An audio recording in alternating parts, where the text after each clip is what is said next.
Hi, friends. It's Natalie here. And today's episode of the podcast is one that's going to speak straight to your heart, especially if you've ever felt like your body was sending you signals that your mind couldn't quite explain. My guest is Helene Beck, host of Coming from the Heart podcast, and a woman with a powerful story of resilience. Helene opens up about how a debilitating experience with vertigo and the complete unraveling that followed led her to a deeper understanding of the mind-body connection, the importance of community, and the messy but meaningful process of healing. This is one of those conversations that reminds us you are not alone in your struggle, and sometimes our greatest breakdowns actually lead to the most unexpected breakthroughs. And speaking of breakthroughs, if you've been feeling off physically, maybe sluggish, or just not yourself lately, I invite you to download my free Gut Reset Plan. It's packed with simple tips to help you reduce inflammation, improve digestion, and feel like yourself again. You can grab it at natalietysdal.com/gut reset. Totally free. It's my gift to you. And if you've been enjoying the podcast, would you take a moment to rate and review it? It means so much to me, and it helps more people discover these important conversations. Let's get into it today. Here's my conversation with Helene Beck. Helene, it's so nice to record with you today, and I just feel like I'm having coffee with a friend. You are having coffee with a friend. Although I'm not having coffee, I'm actually drinking my hot water. So cheers to you. Well, good, because I like it when we drink hot water. Did you put some lemon in it? We talk about that a lot. You know what? I was rushing this morning, so I'm just going to tell you the truth. It's just straight up hot water. That's okay. It's good for your gut. Good for your gut. I'm all about that. Today, though, instead of gut health, which I talk about a lot, I want to talk about mental health. Okay, sure. And you are such a prime example of taking a hardship and mental health issues and turning it into something good. So give me your history. First of all, thank you for bringing me to your platform and having this conversation with me. And I think when you came onto my podcast, it's weird to be interviewed because I have to be like in the other seat because usually I'm the one, as you know, asking the It's question. easier to ask the questions, isn't it? You think so? I think so. It's more fun to be able to just talk, though. I know. And I love the way you present your platform and your podcast, and you just are authentically you. And I think that's how we just kind of connected on that. So thank you for that. And thank you for having me. To answer your question, what was your question again? Tell me your history. I want to go into mental health, women's mental health particularly, because sometimes your story is fascinating to me because it was your physical health that led to a mental health breakdown. Yeah, totally. And it all works together, doesn't it? Absolutely. Well, okay. First of all, right. Mind and body, when people say mind and body, like, what does that even mean? And what did it mean to me almost 5 years ago? I'll slow down here. June 10th, 2020, I sat in my space that I'm sitting in here right now. And I was suffering massively from loneliness, isolation, and having vertigo brought on all these things that I really never had dealt with. I was a full-time international graduate professor at Stevens Institute of Technology, working in a very different world than mental health. And I, for the second time, was going through a bout of vertigo and was rather sick. And it was pandemic time was happening. And I was fortunate to move down to a space where I am down here in my hometown of South Jersey and try to figure out really in my own way what was going on with me. Because I guess to answer it, or to your point, I had the physical symptoms of vertigo, but was not being addressed was the mental health component of it. And it was only towards my space of recording so many different guests that initially started hopping on where I had that aha moment where, well, wait a minute, I'm having these physical symptoms. Here I am as a female, I'm a woman. My symptoms may be different if a guy was going through vertigo, but here I am as a woman going through these things. And I never, honestly, Natalie, it's crazy, put the pieces together that my physical health was part of my mental health part. Yeah. I'd never gone through any mental health issues my entire life. I lost my mom at one point years before, but it didn't spiral me into this very, very dark space of mental health, which what I was going through. So not only was I trying to balance, that's a funny word because I wasn't balancing at anything all in my life, but trying to figure out how my physical symptoms were so interconnected to the mental health component. And again, like I said, it was only through conversations I had with incredible voices of people and guests coming on where I stopped and said, holy shit, like, this is a mental health issue. Having the podcast, really, when I segued it back to, June 10th, 2020, was really about like-minded voices sharing journeys of inspiration. I don't know if I would quantify it 100% as a mental health podcast at that moment. It was just me getting my voice out there because it was a way for me to validate myself, not feeling alone, create a community, and just being able to, I guess, communicate my thoughts and feelings with like-minded people. Yeah. Yeah. I think for a lot of us, especially in our age group, that we don't realize for you, vertigo, like that is miserable. I mean, I want you to tell me more about that but I want to touch then on our age group in particular. Things start happening: perimenopause, menopause, brain fog, fatigue, all these things, and we're like, what is and it's usually at the height of our mom needs, So my daughter needs something. I have to drive. Money is tighter because for a lot of families, we're trying to think of how we're going to send our kids to college. Like all these things happen. Our parents get ill. Like all of these things happen around the time when we and our bodies and our hormones are changing too. So talk about mental health, all of that compounds. But let's go back to what you went through in vertigo. That is a really tough thing to go through. Are you better now? And what did you Yeah. experience? Yeah, thank you. Well, actually, having vertigo when I started having symptoms, which was probably December 2019. That was right, in the pre to the pandemic happening, of course, March 2020. So, as you very eloquently said, mom, full-time working person, driving 4 hours a day to get to work, the intensity of that, and being a director of a program, and just 1,000 balls in the air. And when I had vertigo the first time, I was going through a master's program for grad school. So you can imagine like the stress on that. And then when I retrospectively look back at this, only really now to say, what were the signs? What was going on in my world, and what was going on in my body that perpetuated these situations? Well, stress, absolutely. Not taking care of myself, no self-care, lacking sleep. I had a few different car accidents where I had messed up my neck a lot, whiplash and stuff. So that was a problem with driving. You're frozen when you're driving, you're stressed. And that was really for both situations, when I had it in my late 20s and then also having it, 4+ years ago. But really, to your point of perimenopause and menopause, 100% yes. Like that was also a factor. I have allergies. I have sensitivities. I was literally like a bomb waiting to happen between the stress, working, not taking care of myself. I was going through a malware attack, if you can imagine, at a technology university. I was working immense amount of hours. So, and yeah, I got signs to slow down. I remember my neck was frozen. I didn't feel great, but I was a working mom. I had to do what I had to do. My son was in high school. To your point of looking for colleges, a million hats, and then kaboom, the bomb went off in, November, December, where I was having episodes of having vertigo, but still kept going, still kept driving, still kept doing everything. Thank God I didn't crash my car or do anything else. But yeah, it was debilitating. I was really, really sick when I went out and had to go out on a disability. Having the symptoms of menopause, I think I was really going through perimenopause, then menopause.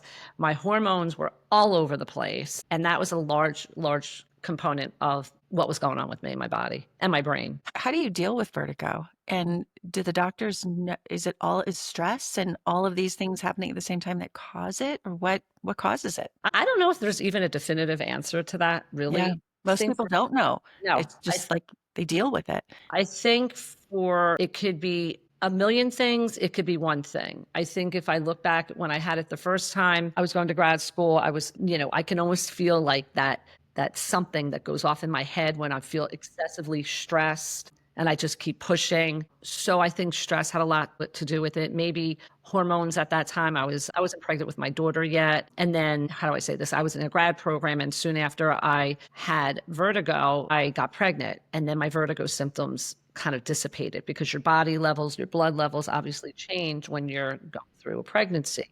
So that was the first round. The second round to my point of what we're talking about today, was I just think it was a multitude of many different components. I have sensitivity, I have allergies, I have TMJ, I have a lot of different things that altogether pretty much is why and the how it happened. Now, also, like you say, okay, well, what do you do when you have it? It is, as I called it, initially you silently suffer, because on the outside, you look fine. You look like everything's going on okay. But in the inside, you are literally falling apart. Your pieces of yourself are just a disaster. And you're trying to function, or as I say, I'll put it in the first person. I was trying to function, because again, everybody deals with this so differently, and drive a car and everything like that, until I went to see many, many, many, many doctors who didn't help me. I went from neurologist to cardiologist to this one, to that one, to being put on antidepressants, to you name it, I went through it until once again, when I say once again, I went back to a holistic world that I had been used to when I was actually first pregnant, when I was pregnant with my daughter, to say I'm going to go the acupuncture route. And then that definitely helped me, not 100%, but what I think really helped me the second time was going to a physical therapist. I can give a shout out to she saved me. I said she's my angel. And her name was Helena. And she literally was like, okay, this is what we're going to do. And without knowing at the time, she really was supporting my mental health, because I was having navigation issues to even walk across a room. I mean, it was bad. So that's, it's one of those things. There's not one suggestion, there's many suggestions, but when you're at the rock bottom, there's only one place to go. And that's Yeah. up. We've all, a lot of us have had a big wake up call in our lives. Big, like, oh boy, things have to change Yeah. or I'm not going to be here. Yeah. And that sounds like that was the second time around, especially kind of your big wake up call. What has changed since then? What advice do you have for people when they have the big shock? And sometimes it's in the form of, a financial crisis, a death in the family, an illness. For me, my health declined rapidly, getting up in the middle of the night for so many years. But yet I kept plugging through, just kept doing it, doing that morning show because it's what I thought I had to do. If this was your wake up call, which I'm guessing it was, tell me, how did things change? Good question. I think what changed maybe initially is not what has changed now. I Okay. think it's a continuing or a continuum of a healing process. I don't think I just evolved and became Helene, the creator of Coming from the Heart podcast 5 seconds ago. I think that in the 5 years now, which will be June 10th, I celebrate my anniversary, it's been a journey. And I can't think of another word but journey, because when I decided to do a podcast, and my daughter was kind at the time and brought me onto the platform at Spotify and Apple and so forth, I knew that, like I was saying earlier, if I could connect to a community, of like-minded people, that I could somehow get through this. It was my place of solace. The podcast became my alter ego or my alternate something. And the more I spoke to people, the stronger that I got within my core, within myself. And I'm not going to say, to your question, or, the advice is that, I get emotional talking about it. Like, don't give up on yourself. You can do this. Try to pull back or pull into yourself as much as you can. And let me tell you something. There's days now where I still go through the trauma experience of what I went through. Going through anything, is trauma oriented. You don't have to go through a massive crisis in your life to have trauma.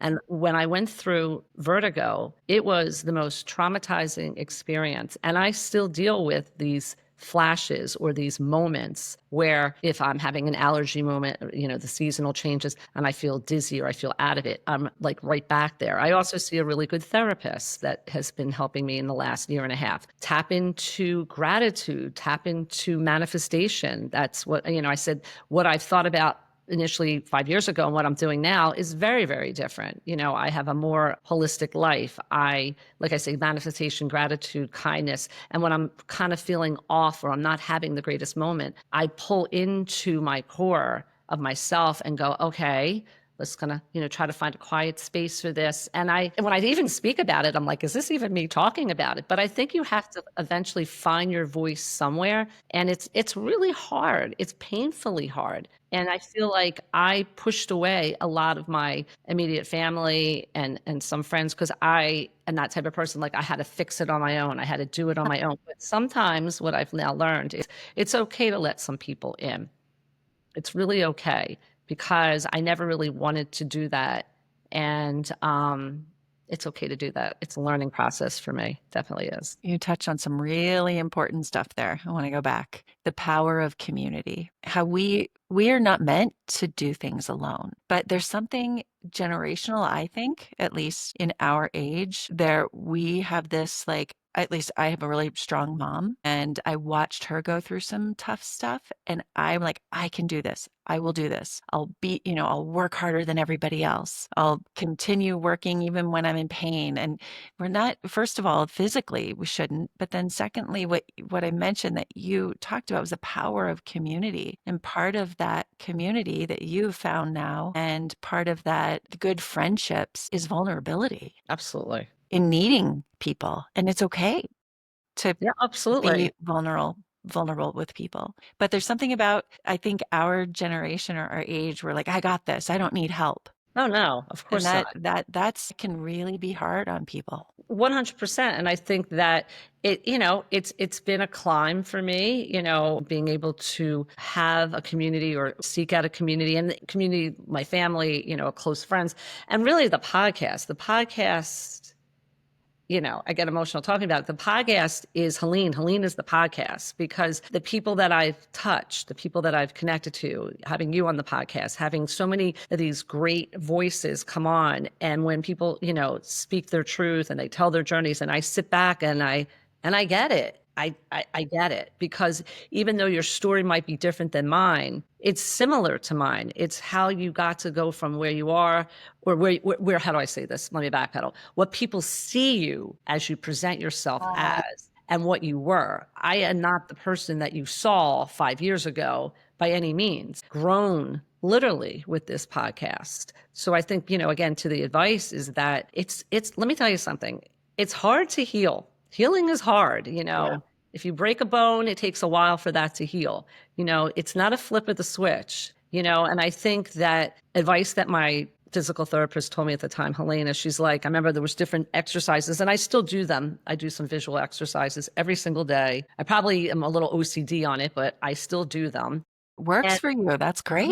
right. It does. It's sort of my like mantra of my day, but is that, it's not a flip of a switch. Man, because I was like, well, how many exercises do I need to do? And she's like, you're going to be doing these for a while. And I think because our mentality, as women, as humans, as people, whatever, is that, we're so fast paced, like swipe left, swipe right. It's going to happen. Let me tell you, when you go through vertigo, you got vertigo. You got to figure out or whatever you're going through or illness, etc.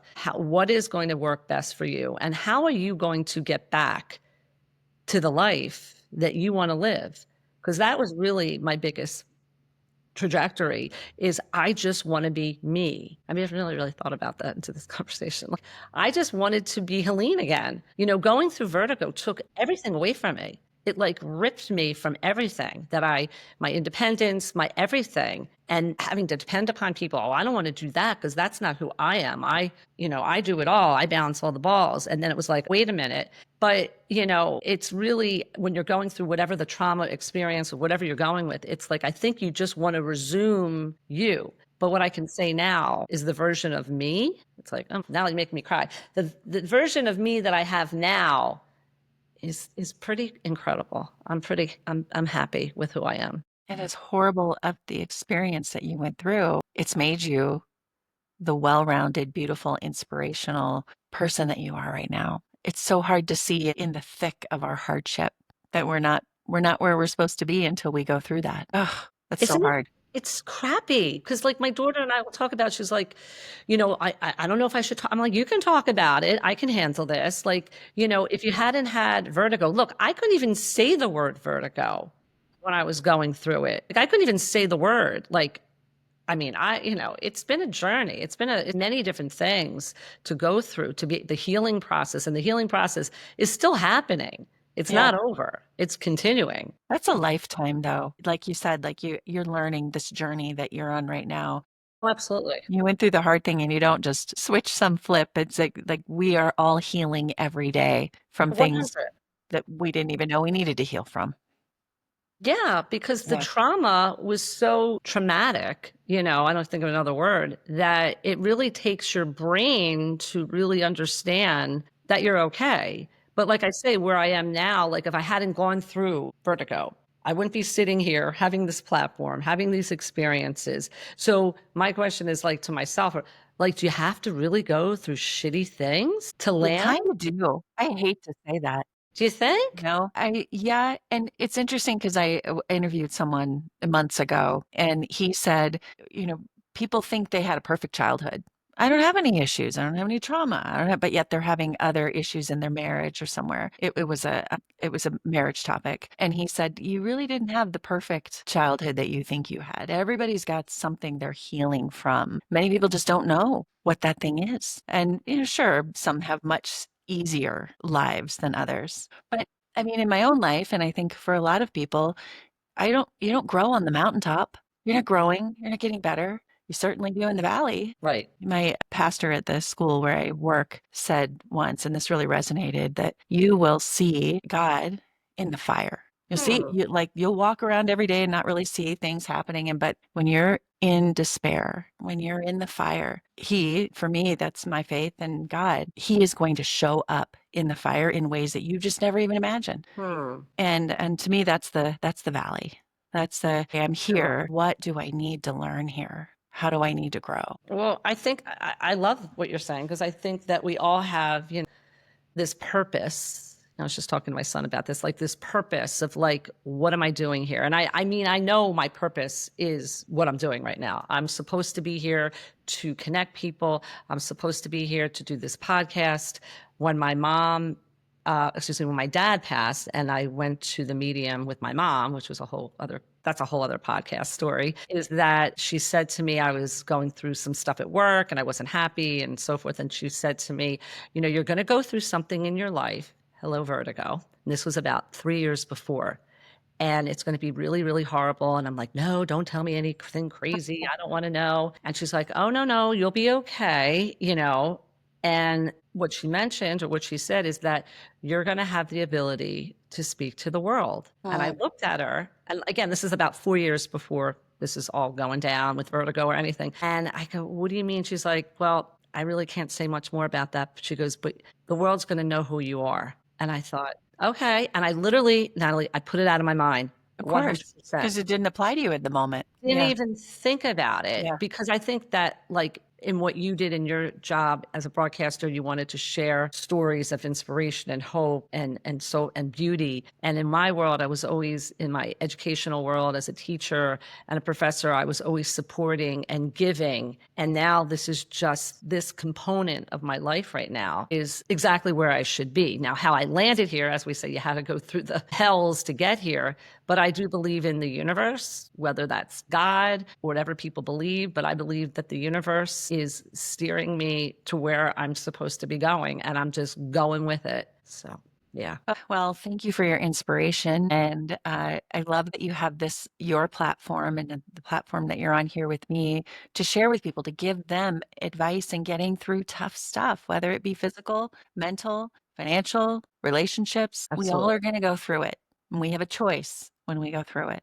We have a Yeah. choice, and Yeah. that is to make something more of your life and how you relate to other people and what you do with it. So Absolutely. I'm so glad to know you and be your friend and learn from you. Oh, you're so cool. Yeah. Thank you. I think that really for me is that just keep going, man. Don't even in your crappiest, shittiest, worst, I mean, I started the podcast concept with my daughter literally on the phone. She was in college and I said to her, I just want to cathartically heal in some way. And I wanted I wanted to come from my heart. There's the podcast. There you go. Coming from There the I heart. coming from the heart. I will put a link to your podcast for those who want to continue to learn. I was honored to be a guest on your podcast. Thank you. And Me for too. those who want to find you, I'll put links to your social media and your podcast in the show notes. Thank you. Thank you. Well, come visit New Jersey. It's cool. I know, I would love to. Well, we'll be in touch and I just appreciate you. Thank you. And thank you so much for having me. It really means the world to me. And thank you, everybody, for checking out me and Natalie. And you guys have a great day. Bye.